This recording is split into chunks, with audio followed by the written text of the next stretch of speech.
Shalom, selamat pagi semuanya. Syukur, berterima kasih pada Tuhan. Pagi hari ini kita boleh bangun lagi dengan tubuh yang diberkati, dengan kekuatan kesehatan yang baru yang datang daripada Tuhan. Bersyukur kita boleh ada di minggu terakhir dari bulan November, bahkan di minggu ini kita akan memasuki bulan Desember, bulan terakhir di tahun 2023. Bersyukur buat penyertaan Tuhan di sepanjang hidup kita. Dan biarlah di sepanjang umur hidup kita juga boleh terus bersyukur, menaikkan pujian, mazmur, penyembahan bagi Tuhan. Sebab hanya Tuhan yang layak dipuji, hanya Tuhan yang layak disembah. Bapa, kami bersyukur karena betapa ajaibnya penyertaan-Mu dalam hidup kami. Sempurna kasih-Mu yang Kau limpahkan dan Kau curahkan dalam hidup kami. Sebab itu, biarlah kami hidup dan kami bergerak di dalam kasih-Mu. Dan kasih-Mu itu mengalir, meluap bagi orang-orang sekeliling kami. Sehingga mereka juga mengalami kasih-Mu melalui hidup kami. Sebab itu selama kami hidup Tuhan, kami mau memuji nama-Mu, kami mau bermazmur bagi nama. Sebab Engkau yang layak dipuji, Engkau yang layak disembah, Engkau yang layak ditinggikan selamanya. Sebab manis yang Kau buat bagi kami, indah semua yang Kau nyatakan dalam hidup kami. Dan biarlah kami terus merenungkannya, sehingga kami terus dapat bersyukur kepada-Mu. Haleluya.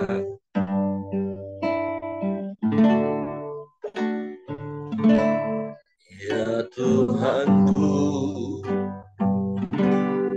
aku hendak bernyanyi bagi-Mu selama aku hidup. Ya Allahku, aku hendak bermazmur bagi-Mu selagi ku ada. Sekali berkatakan, ya Tuhanku, ya Tuhanku, aku hendak bernyanyi bagi-Mu selama aku hidup. Ya Allahku, aku hendak bermazmur bagi-Mu selagi ku ada.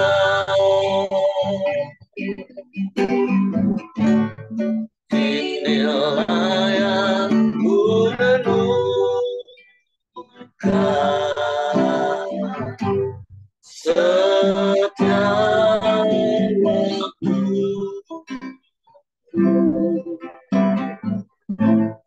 Nyanyian pujian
selagi ku ada. Inilah yang ku renungkan setiap waktu. Hanya hujan yang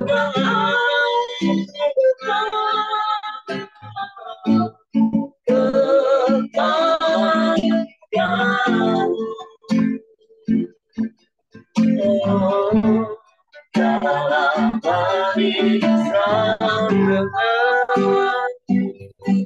Tuhan, barisan dengan Tuhan, biar hatiku bersuka.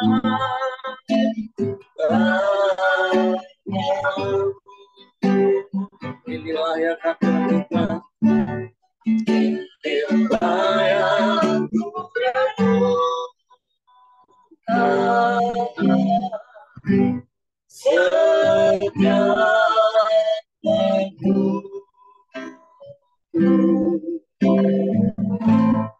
Hanya hujan dan mengalir kepadamu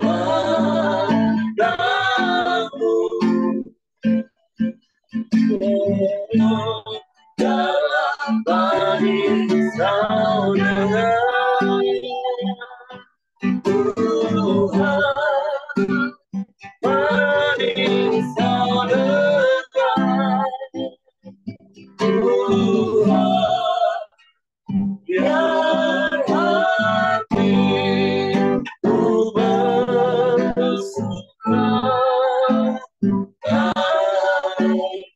Biar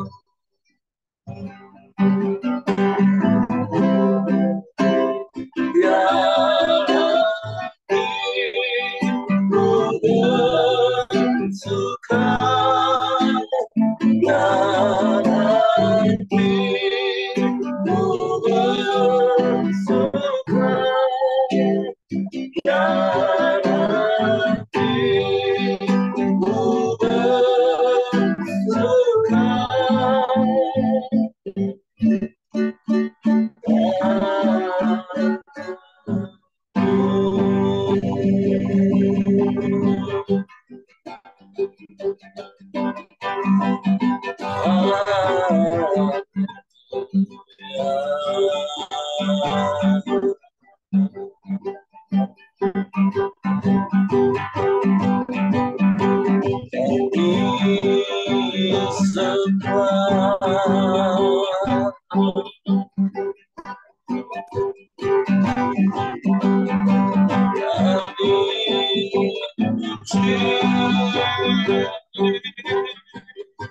Kami muliakan namamu.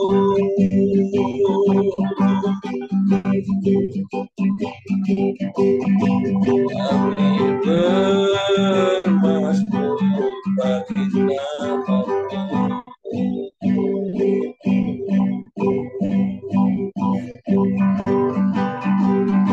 Sebab ini yang kami mau lakukan sepanjang umur hidup kami. Kami memuji namamu. Kami bermasmur bagi Tuhan. Haleluya. Haleluya.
Kami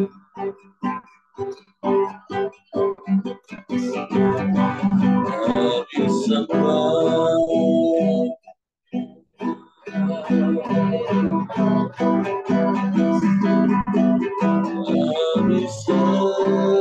kami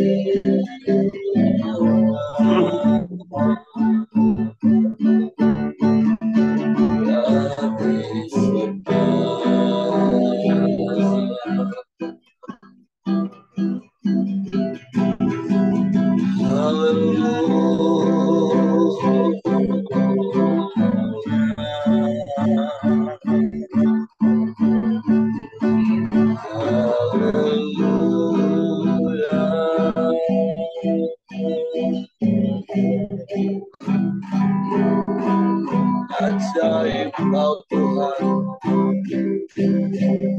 ajaib Kau Tuhan. Kami bersyukur punya Bapa yang seperti itu. Banyak perkara besar dan ajaib yang Kau nyatakan dalam hidup kami. Di sepanjang umur hidup kami, kami bersyukur. Kami bersyukur.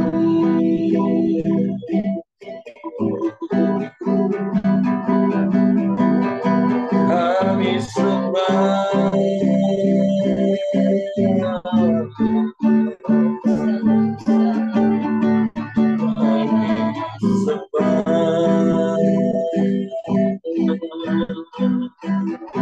Allah yang dahsyat, Allah yang hebat, Allah yang luar biasa. Tiada yang seperti-Mu, tiada yang lain, hanya Engkau.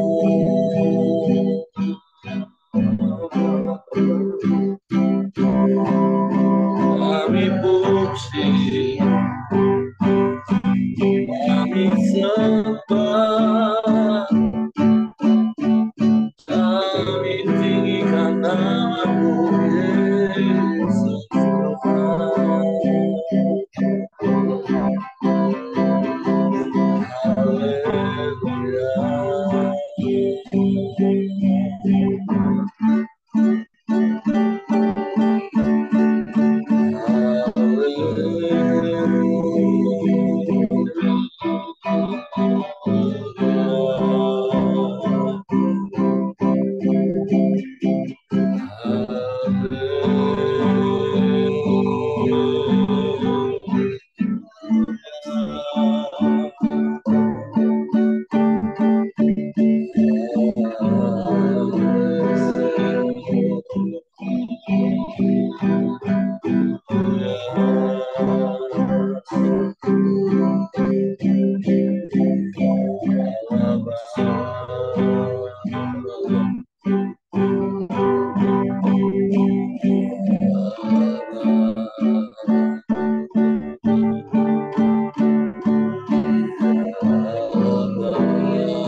Kami sembah, kami puji, kami muliakan Engkau. Kami tinggikan nama-Mu, Yesus. Yesus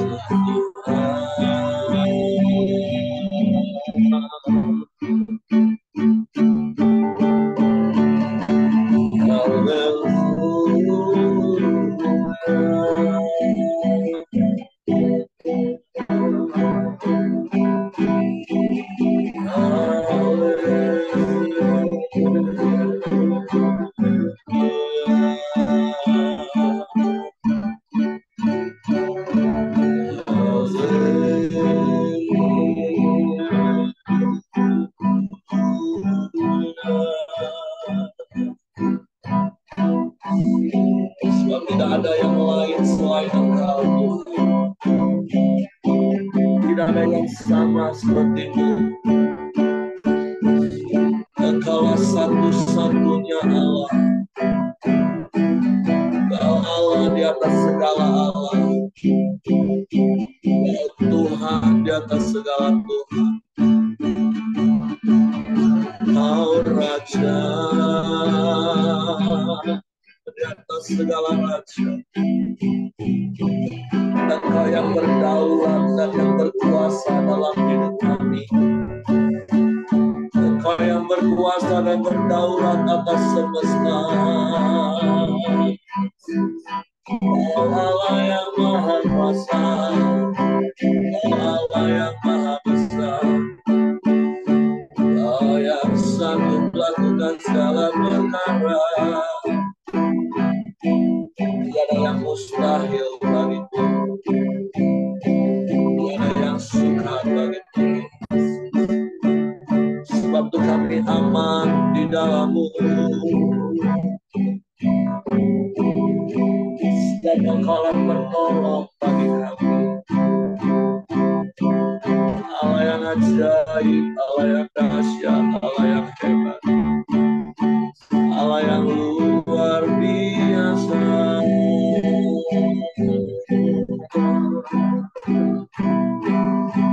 Kami sembah,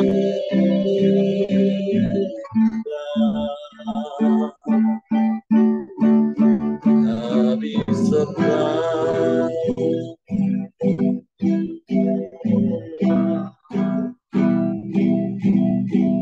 Terpujilah nama-Mu. Terpujilah nama-Mu.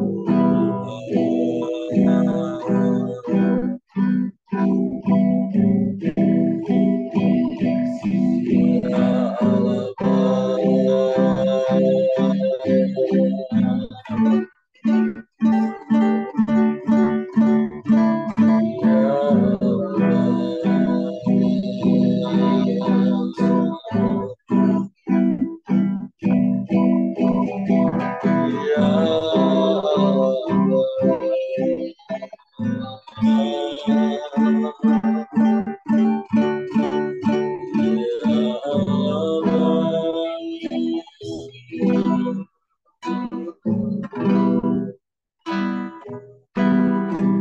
sebab hanya Engkau yang layak dipuji, hanya Engkau yang layak disembah di sepanjang umur hidup kami. Sebab Engkaulah kekuatan bagi kami, Engkau penghiburan bagi kami,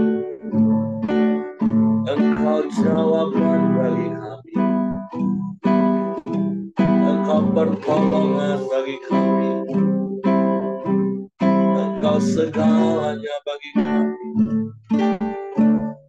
Tiada yang seperti-Mu.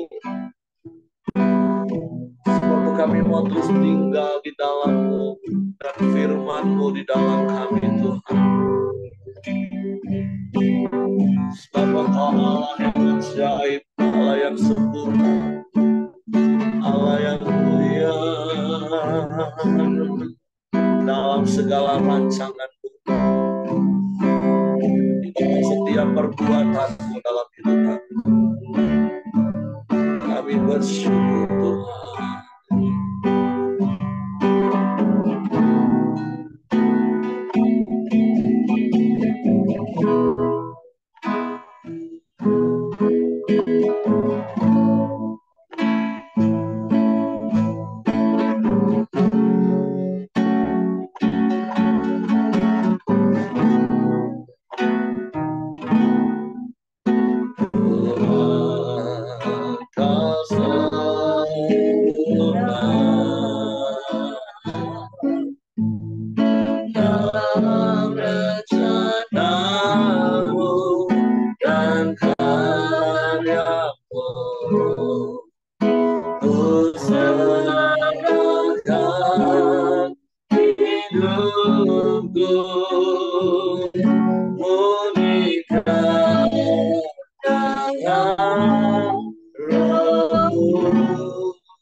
sertai tiap langkahku.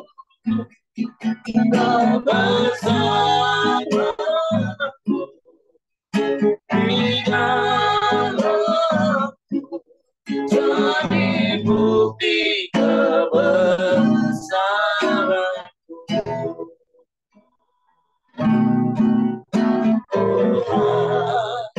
Kau sempurna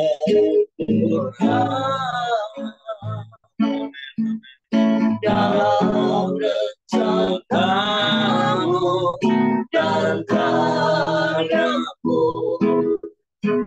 Ku serahkan hidupku, berikan dengan rohmu.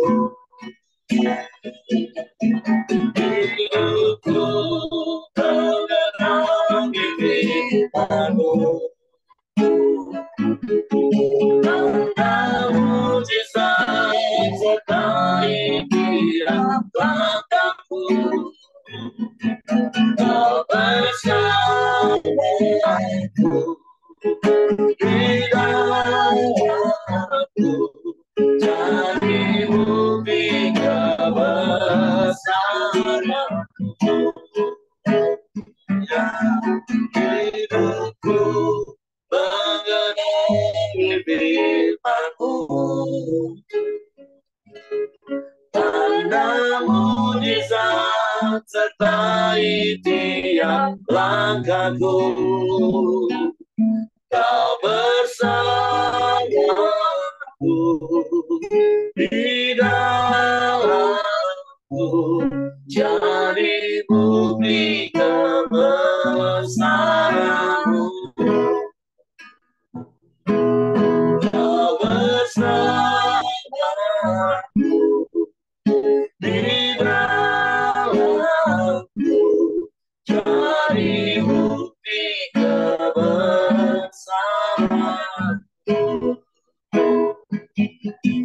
Kau bersamaku di dalamku, jadi bukti kebesaranmu. Sungguh biarlah hidup kami jadi bukti kebesaran-Mu, karena kami hidup di dalam-Mu dan firman-Mu di dalam kami, Tuhan. Sebab itu kami bersyukur, kami berterima kasih kepada-Mu karena ajaib penyertaan bagi kami. Sebab itu biarlah di sepanjang umur hidup kami terus memuji menyembah-Mu. Karena di sepanjang umur hidup kami mau terus tinggal di dalam. Dan biarlah firman-Mu ada dalam hidup kami, menguasai kami, mengendalikan hidup kami. Suatu Roh Kudus, tolong kami untuk mengerti dan memahami firman-Mu, sehingga kami percaya firman dan kami melakukannya dalam hidup kami. Kami sambut firman-Mu pagi ini dalam nama Yesus. Haleluya, haleluya, haleluya. Amin.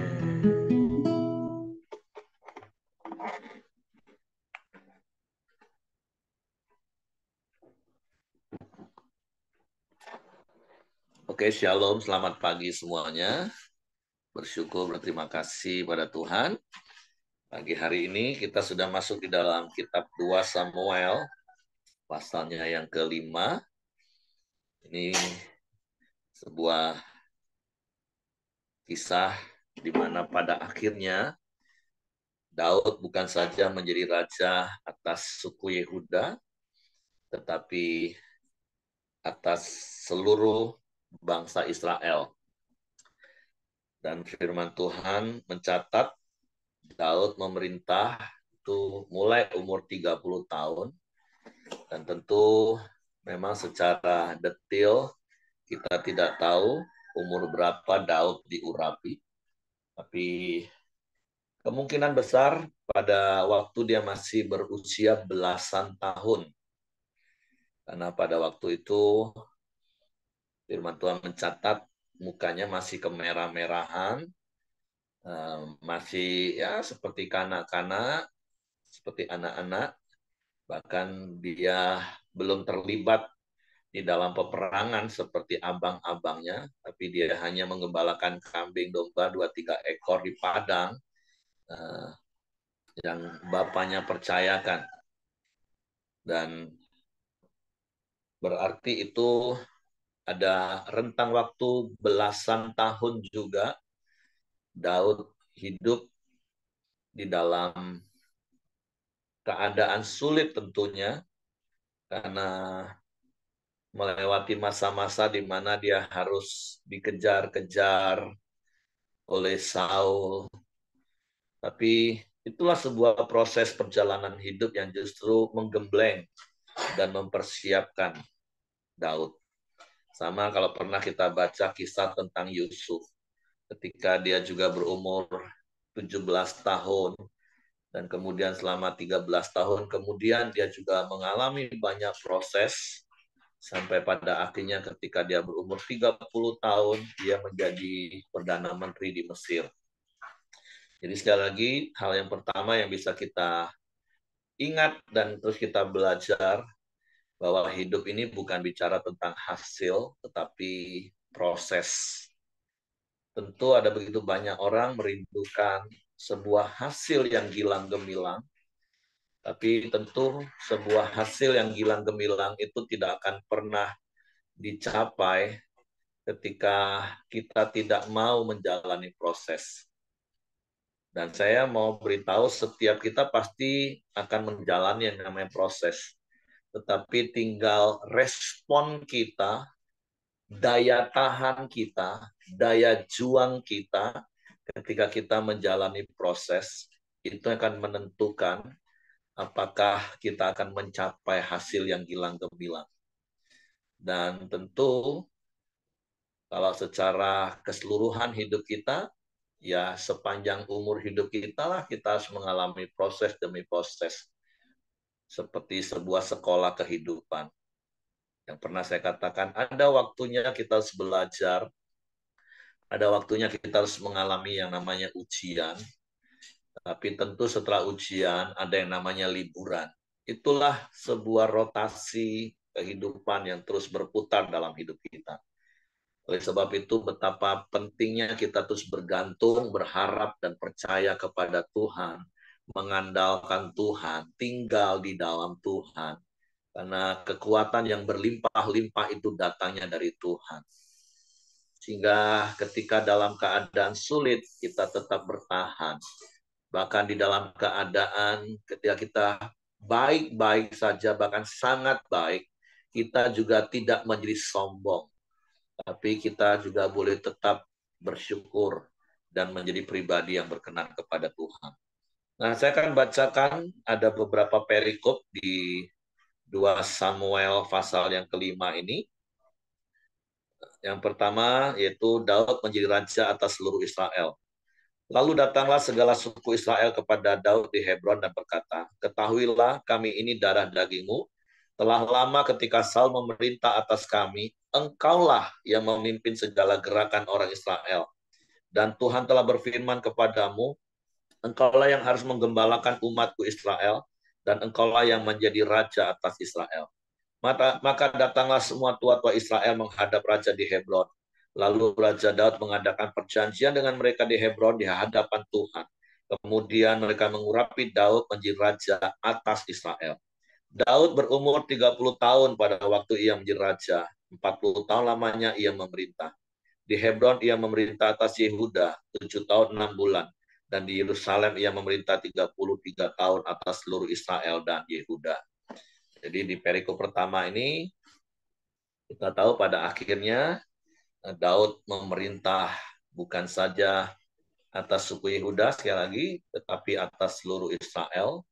Sekalipun sekali lagi seperti saya katakan tadi, harus melewati sebuah penantian yang panjang, dan penantiannya dalam situasi yang tidak mudah.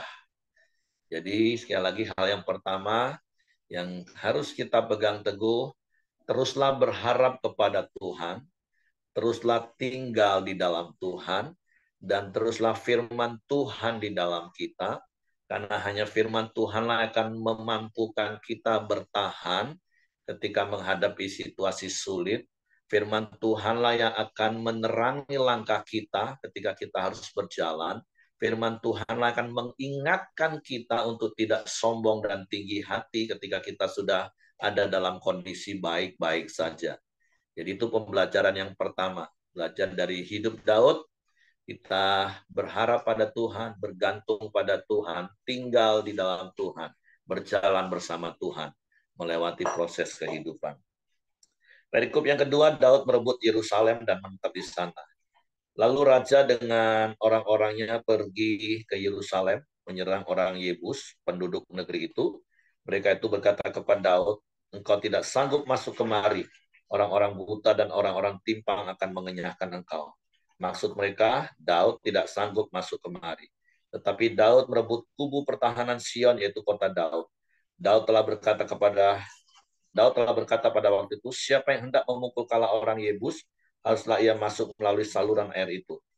Hati Daud benci kepada orang-orang timpang dan orang-orang buta. Sebab itu orang-orang berkata, orang-orang buta dan orang-orang timpang tidak boleh masuk bait. Dan Daud menetap di kubu pertahanan itu dan menamainya Kota Daud. Ia memperkuatnya sekelilingnya mulai dari Milo ke bagian dalam. Lalu makin lama makin besarlah kuasa Daud sebab Tuhan Allah semesta alam menyertainya. Dan sekali lagi, bahkan ketika Daud menjadi raja pun, dia tetap harus menjalani sebuah proses kehidupan. Makanya seperti di awal tadi saya katakan, bukan berarti hanya satu masa kita mengalami proses dan kemudian selesai sudah. Karena proses hidup itu akan terus kita jalani, kita alami sepanjang umur hidup kita. Yang saya gambarkan seperti sekolah kehidupan, paling tidak ada 3 hal yang akan terus-menerus kita alami dalam hidup ini. Yaitu masa di mana kita belajar, kemudian kita mengalami ujian, naik kelas, liburan, nikmati, kemudian kita belajar lagi. Makanya saya pernah sampaikan, dan saya mau ingatkan lagi, yang namanya next level, itu artinya zero. Jadi ketika kita belajar satu hal tentang kebenaran firman Tuhan, dan kita teruji, kita bisa melakukan firman Tuhan. Contoh soal mengampuni, kita belajar sampai satu hari kita diizinkan disakiti hati orang dan kita bisa mengampuni. Dan kita bisa lega, sukacita ketika kita bisa mengampuni. Bukan berarti selesai pergumulan hidup. Akan ada hal lain yang perlu kita belajar. Dan ketika kita next level, ya kita nggak tahu apa-apa lagi tentang apa yang mau kita belajar. Tentang kesabaran. Kita belajar tentang sabar. Dan kita dihadapkan pada ujian bagaimana untuk sabar menghadapi semua orang. Sampai akhirnya kita lulus ujian kesabaran. Kita bisa tersenyum menghadapi semua tingkah pola manusia. Sehingga kita bisa lega dalam hidup ini. Menghadapi banyak model manusia. Kita akan next level lagi dan kita nggak tahu apa-apa lagi, kita belajar lagi. Seperti itulah proses hidup. Seperti yang dialami Daud. Ketika dia menjadi raja di Hebron pertamanya, dia harus menghadapi tantangan lagi untuk dia menjadi raja atas seluruh Israel. Ketika dia mau masuk dihalangi. Dan sejak pemerintahan Raja Daud, bahkan sampai sekarang, bangsa Israel tetap menetapkan Yerusalem sebagai ibu kota mereka. Makanya bahkan sampai Israel zaman modern pun mereka tetap bertahan Yerusalem harus menjadi ibu kota. Walaupun berpuluh-puluh tahun sempat Tel Aviv yang menjadi ibu kota, tapi beberapa tahun yang lalu dengan perjuangan, dengan pertentangan banyak pihak, akhirnya Yerusalem menjadi pusat kotanya, ibu kotanya. Karena memang sejak zaman Daud inilah Yerusalem itu menjadi ibu kota Israel.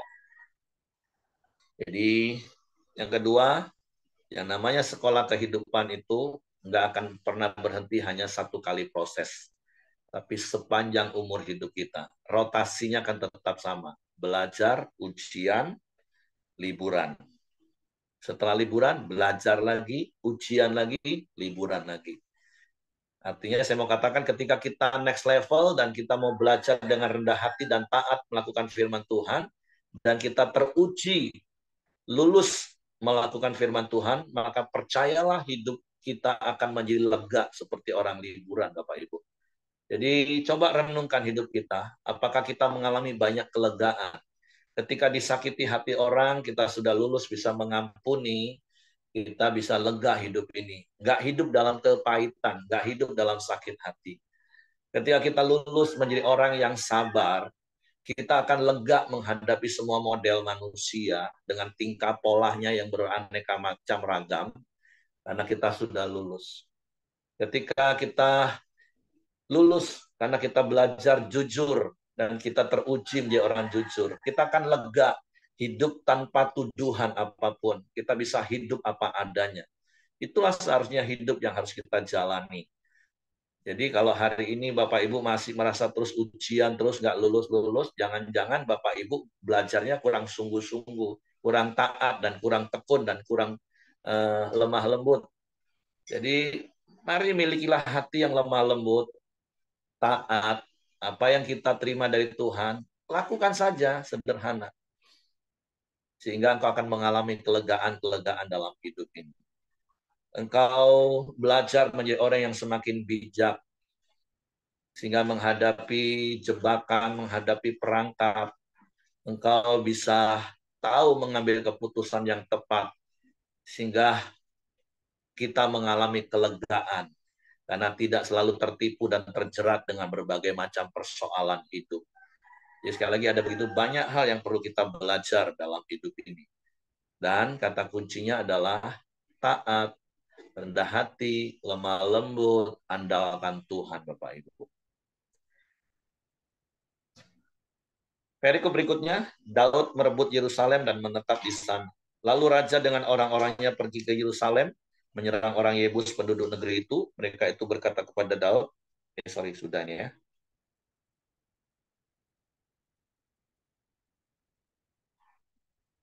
Ya, masuk perikop berikutnya, istana dan rumah tangga Daud.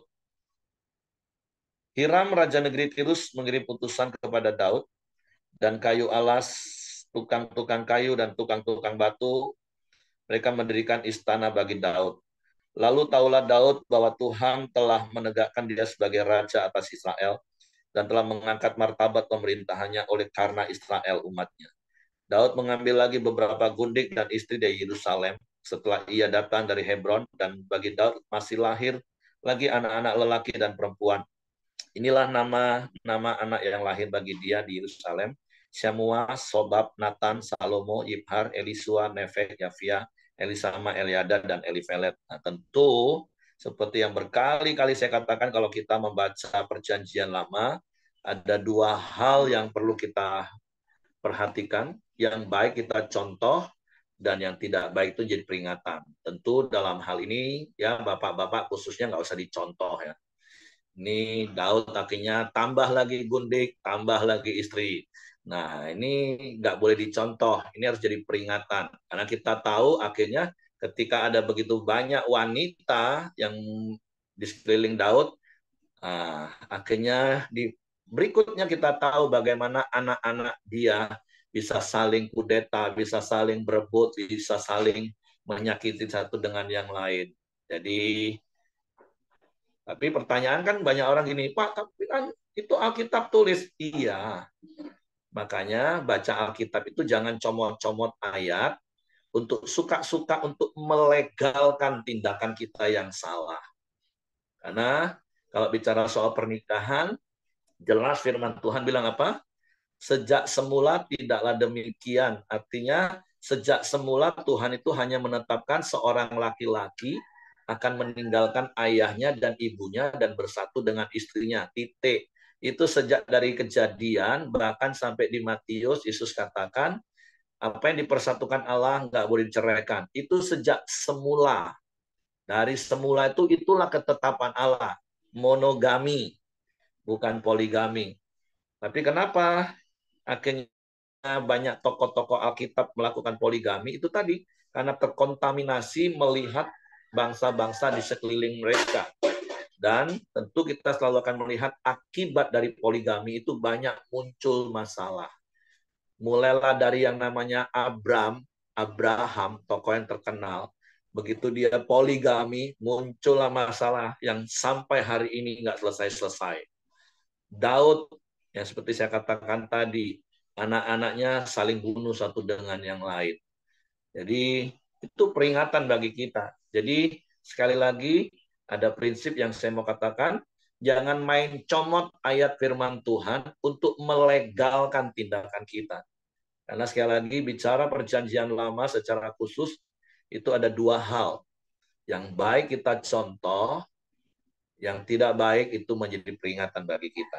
Jadi khususnya bapak-bapak, tolong jangan pakai ayat ini untuk melegalkan untuk poligami. Bukan berarti dicatat seperti ini terus boleh. Karena kan dari banyak orang menyerang kekristenan itu seperti ayat-ayat seperti ini dicomot untuk menyerang. Oke, kita masuk perikop berikutnya. Di situ Daud memukul kalah orang Filistin.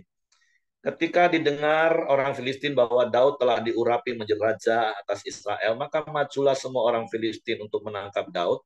Tetapi Daud mendengar hal itu lalu ia pergi ke kubu pertahanan. Ketika orang Filistin itu datang dan memecah di lembah Refaim, bertanyalah Daud kepada Tuhan, apakah aku harus maju melawan orang Filistin itu? Akan kau serahkankah mereka ke dalam tanganku? Tuhan menjawab Daud, majulah, sebab aku pasti akan menyerahkan orang Filistin itu ke dalam tanganmu. Nah, ini hal yang perlu dan penting kita belajar dari Daud dalam segala keadaan, dalam semua situasi yang dihadapi, jangan lupa tanya kepada Tuhan. Sekalipun kita pernah punya pengalaman, sekalipun kita punya banyak hal yang memampukan kita, tapi jangan sombong, teruslah belajar bertanya kepada Tuhan dalam segala keadaan. Kita tahu Daud itu punya pengalaman perang yang nggak bisa diragukan lagi. Bahkan kalau musuh orang Filistin, seharusnya Daud sangat mengenal strategi orang Filistin. Kalau kita bicara tentang strategi. Kenapa Bapak Ibu? Kita masih ingat di pasal-pasal terakhir kitab 1 Samuel, Daud itu ada di antara orang Filistin itu hampir 2 tahun. Jadi Daud kenal betul strategi, Daud kenal betul cara berperang orang Filistin, dan Daud pasti kenal dan tahu betul titik kelemahan orang Filistin. Ini logikanya seperti itu Bapak Ibu, udah pasti. Tapi ketika orang Filistin mau maju menyerang dia tetap rendah hati tanya kepada Tuhan. Beda dengan Saul. Kalau kita baca di 1 Samuel pasal 13, baru saja memerintah 2 tahun, Saul sudah mulai menjadi sombong. Saul sudah mulai nggak taat lagi dengan Tuhan.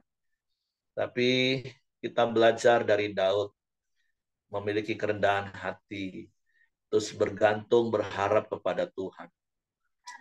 Pepatah dunia memang berkata, pengalaman itu guru yang baik. Iya, betul.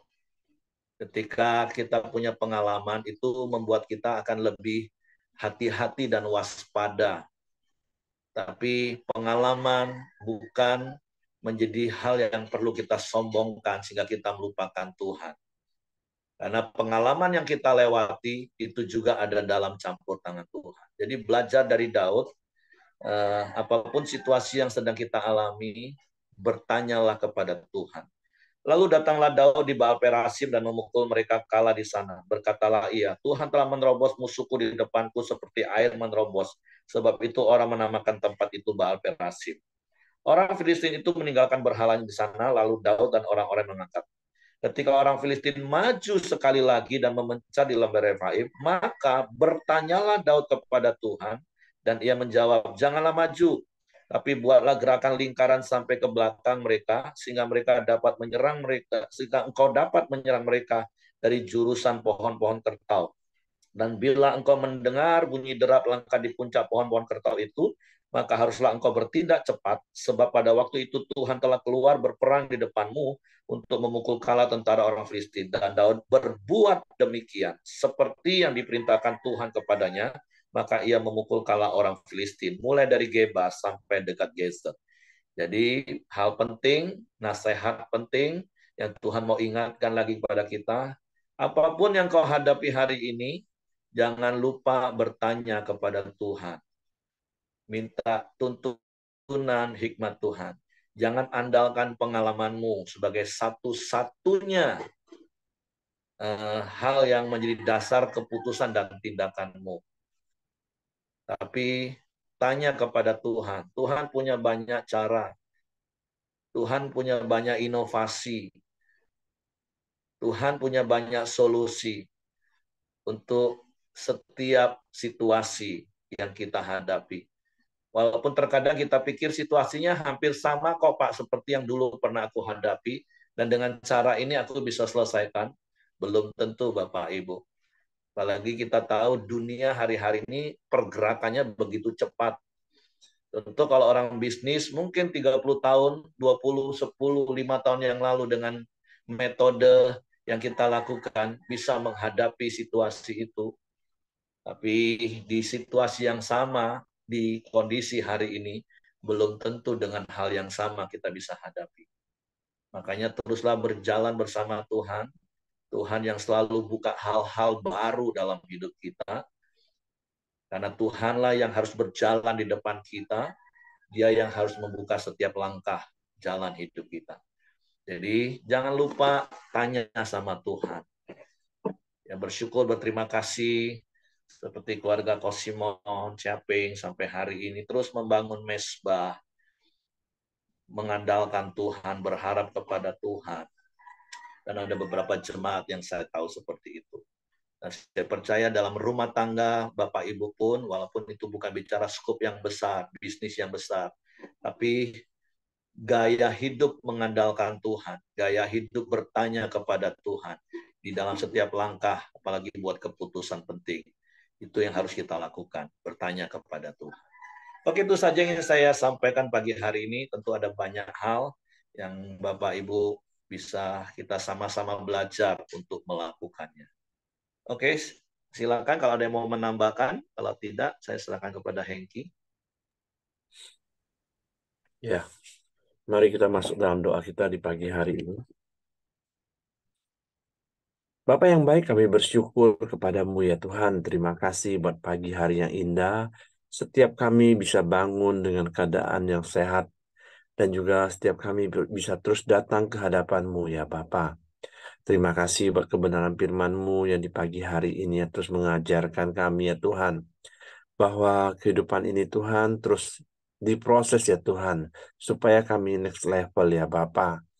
Dan juga Tuhan kami mau taat atas segala apa yang Tuhan firmankan dalam hidup kami ya Bapa. Yang Tuhan taruh dan Tuhan berbicara dalam hidup kami ya Tuhan. Kami akan melakukan ya Bapa. Terima kasih ya Tuhan. Dan juga biarlah kami terus datang kepada Engkau Tuhan. Apapun problema, apapun masalah dalam hidup kami ya Bapa. Kami mau terus percaya hanya kepada Engkau dan terus mengandalkan Engkau. Terima kasih ya Tuhan, kami bersyukur buat pagi hari ini dan juga buat Pak Heri yang telah menyampaikan kebenaran firman-Mu di pagi hari ini ya Tuhan. Tuhan berkati Pak Heri, Tuhan juga terus menyertai kehidupan Pak Heri dan juga istri dan juga anak-anaknya dimanapun mereka berada ya Tuhan. Dan juga setiap kami yang hadir di pagi hari ini juga Tuhan, Tuhan juga berkati setiap kami ya Bapa, baik istri, baik suami kami, baik juga anak-anak dan juga menantu dan cucu kami juga Tuhan berkati semua ya Bapa. Dan juga usaha pekerjaan kami, Tuhan juga berkati ya Bapa. Terima kasih ya Tuhan, kami bersyukur buat segala kebaikan-Mu ya Bapa. Dan juga di pagi hari ini, di mana kami sepakat berdoa buat Ibu Miryanti dan Pak Siregar ya Tuhan, di mana perjalanan pagi ini akan ke Jember ya Bapa. Biarlah Tuhan Yesus melindungi perjalanan mereka, Tuhan tutup bungkus dengan kuat kuasa darah-Mu ya Bapa. Dan juga Tuhan memberikan kesehatan, kekuatan kepada Ibu Miryanti dan Pak Siregar ya Bapa. Terima kasih ya Tuhan, kami serahkan keluarga Pak Siregar ini ke bawah tangan kuasa-Mu ya Tuhan. Terima kasih ya Bapak, kami juga terus berdoa buat bangsa dan negara kami Indonesia. Tuhan juga terus berkati bangsa kami, terus bawa bangsa kami hari demi hari lebih baik. Tuhan mencurahkan damai sejahtera-Mu, sukacita-Mu atas bangsa ini ya Tuhan. Dan Dan juga kami percaya di mana pemilu akan diadakan pada bulan Februari nanti ya Tuhan. Biarlah menjelang pemilu ini juga Tuhan, Tuhan memberikan keamanan, kedamaian atas bangsa ini ya Tuhan. Biarlah pemilihan umum ini boleh berjalan dengan baik dan lancar ya Bapa. Siapapun presiden yang Engkau pilih nanti ya Tuhan, kami percaya ya Bapa itu yang daripada Engkau ya Tuhan, untuk membangun negeri kami Indonesia, untuk membawa bangsa Indonesia ini hari demi hari lebih baik ya Bapa, dan mensejahterakan masyarakat yang ada di Indonesia ini ya Tuhan. Dari ujung Sumatera sampai ke ujung Papua ya Bapa. Terima kasih ya Tuhan. Kami juga berdoa buat pemerintahan yang saat ini Tuhan, buat Presiden kami Joko Widodo juga Tuhan. Tuhan juga berkati ya Bapa. Tuhan juga pakai Presiden kami Tuhan terus membangun bangsa ini ya Bapa, dan juga menteri dan juga kepala-kepala daerah yang ada ya Tuhan. Terima kasih ya Tuhan, kami serahkan pemerintahan kami dan bangsa kami Indonesia ke bawah tangan kuasa-Mu ya Bapa. Mari kita sama-sama masuk dalam doa Bapa kami. Bapa kami yang di surga, dikuduskanlah namamu, datanglah kerajaanmu, jadilah kehendak-Mu di bumi seperti di surga. Berikanlah kami pada hari ini makanan kami yang secukupnya, dan ampuni kami akan kesalahan kami seperti kami juga mengampuni orang yang bersalah kepada kami. Dan janganlah membawa kami ke dalam pencobaan, tapi lepaskanlah kami daripada yang jahat. Karena Engkau punya kerajaan dan kuasa dan kemuliaan sampai selama-lamanya. Pak Heri, silakan tutup dalam doa. Bapak, kami bersyukur buat hari yang baru ini, dan biarlah Engkau yang memimpin menuntun langkah kami. Karena bukan kepandaian dan kepintaran kami, tapi kami mau terus bertanya kepadamu, mengandalkan Engkau di dalam setiap langkah dan keputusan yang kami buat. Baik sepanjang hari ini, bahkan sepanjang hidup kami. Karena kami percaya Engkaulah pemimpin kami, gembala kami.